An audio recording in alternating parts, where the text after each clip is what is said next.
Welcome back to the channel, everybody. Tonight is a little different.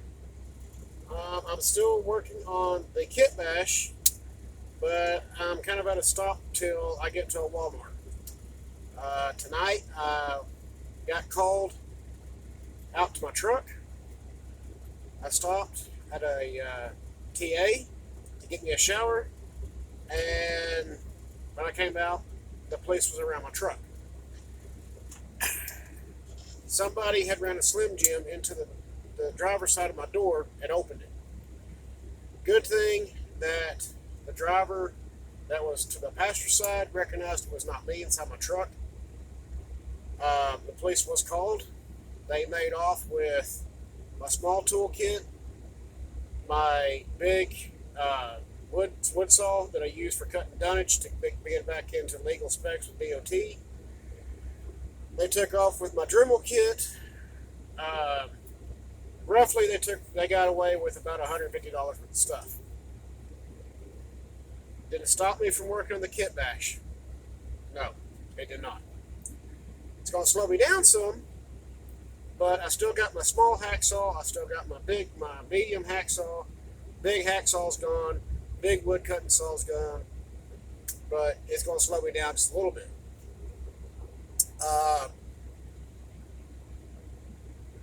So I got to get me another Dremel kit when I get to a Walmart. Good thing they did not get to the back where I had the actual Dremel tool itself and some other high dollar tools. And they didn't get in the headache rack. They didn't get my side boxes. They had just managed to actually get in the truck, and they just took off with some stuff. No damage to the inside of the truck other than where they ran a Slim Jim. The police said this is not the first instance they've gotten reported this in that area, so that'll be a truck stop I will be avoiding, that particular TA. Very upsetting, because that's money I had to spend and money that I use. So I got to replace the Dremel kit. I got to replace the big saw. That saw I bought at a pawn shop for like $10. Great saw. Cut through any type of dunnage boards, timber boards, 2 minutes flat. It didn't matter if it was a 6x6, 4x4, 8x8, whatever. I cut through it in 2 minutes with it. All by hand. It was a good saw.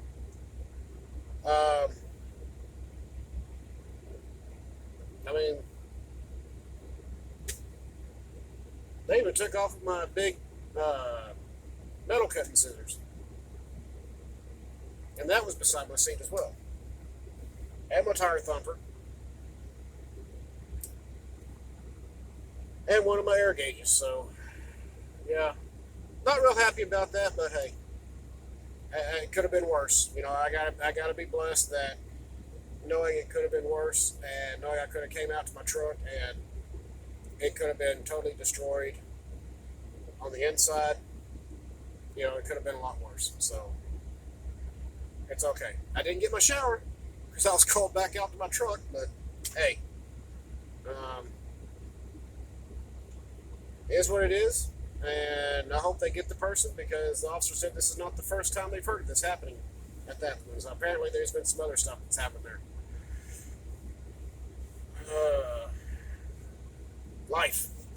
Anyways, so while I've been trying to kind of calm down a little bit from it, still not being so upset, and being blessed that it could have been worse. It's minor stuff. I got out there and I started painting the hutch. It is sitting in primer because I do not have the Dremel kit. I cannot make the door for here. Nor can I sand anything back here if I feel it right now. So there's that. The doors are still operational when they're not sticking. I'm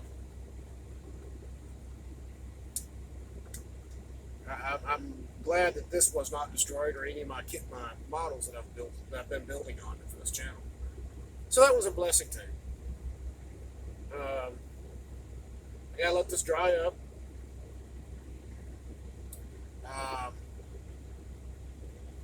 actually looks kind of cool in the gray. It almost looks like that U.S. Navy test car they're building. It's actually, I think it hit the rails already. I know the U.S.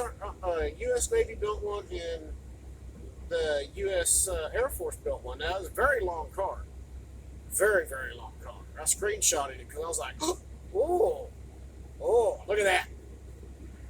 But, yeah, that's nice. I mean, it's turning out good. Smooth side, just like I wanted. The cupola has been smoothed out. There's still rivet detail up here along the top, except for right here. And rivet detail here and across here.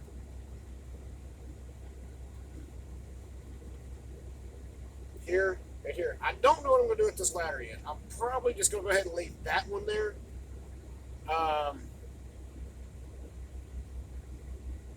Mainly kind of for shits and giggles, you know. Big thing was to get this thing ready and get it into primer right now so that I can see where I've got highs and low spots and any imperfections I need to sand out. So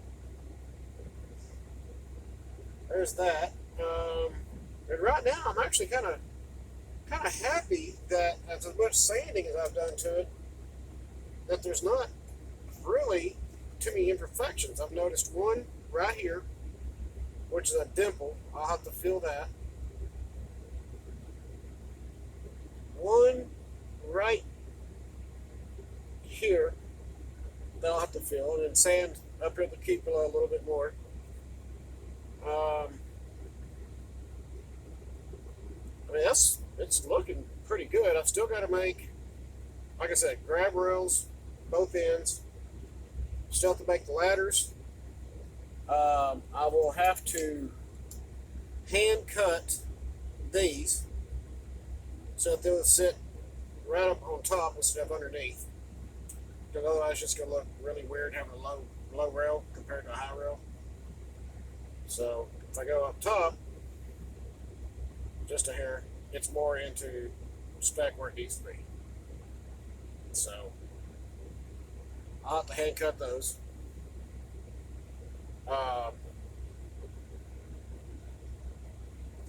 But again, like I said, this primer's kind of showing me what my highs and lows are at, because I want to get it as smooth as possible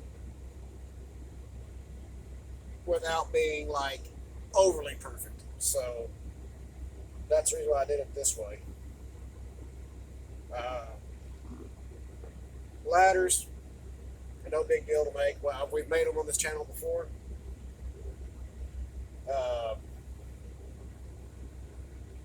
The smokestack, I'll have to make that.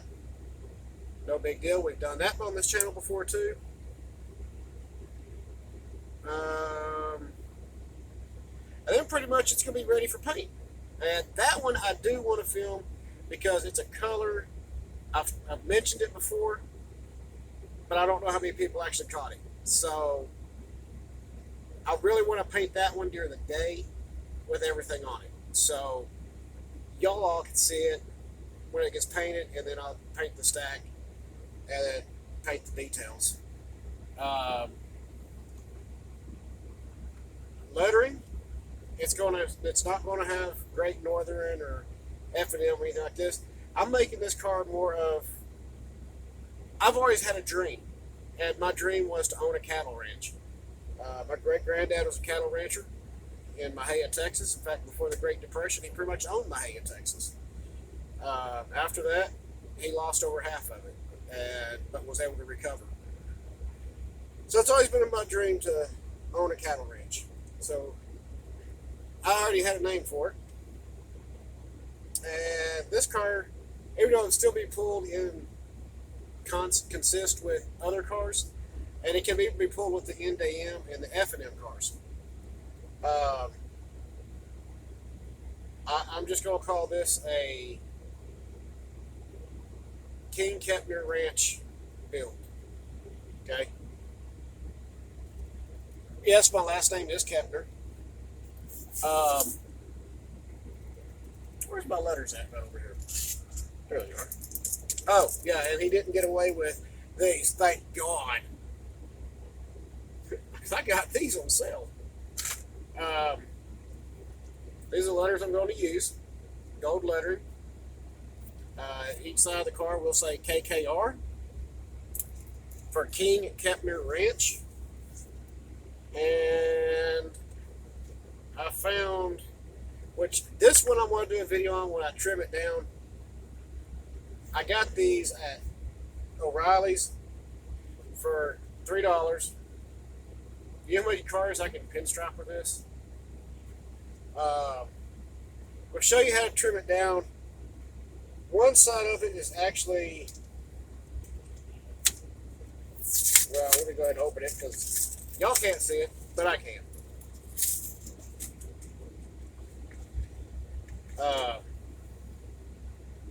One end of it is very, very tiny. Very, very smooth. It's a color, it's kind of, gold is my signature. If you see me put something gold on a vehicle or a car or something I'm building, that is my signature. Always has been, even when I had my Peterbilt. When I got through doing the inside of it was blood red and gold pinstripe. And everybody, some jokingly used to call it the Iron Man truck because it actually had gold accents in it. The steering column was actually 24 karat gold leafed and then clear coated. You know, and people thought that was kind of very unique. And my dash was, when I recovered my dash, took the wood grain off of it because it was coming apart. I recovered it in very thin brass sheeting. Highly polished brass sheeting. So, kind of my signature.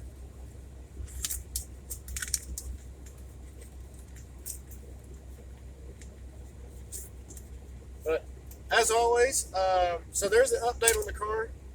I'm sorry I didn't get more done, but after what happened today, I didn't lose no steam. Just trying to get myself back comfortable, I guess, you know. And if you're about it and you're viewing this and you're watching the views, hey, please hit like and subscribe, drop some comments, you know. You'll never know what you're going to miss what comes up next here. You know, it might be something funny, might not be. You never know. But, yeah. Hit like and subscribe. It helps everybody. It helps me. It helps you. You don't miss a video. You drop a comment. It helps me to perform better. And it also helps other people along the way. As always, keep the shiny side up and rubber down. See you on the next video, and it'll probably be sometime tomorrow night. As always, take it easy. Good night.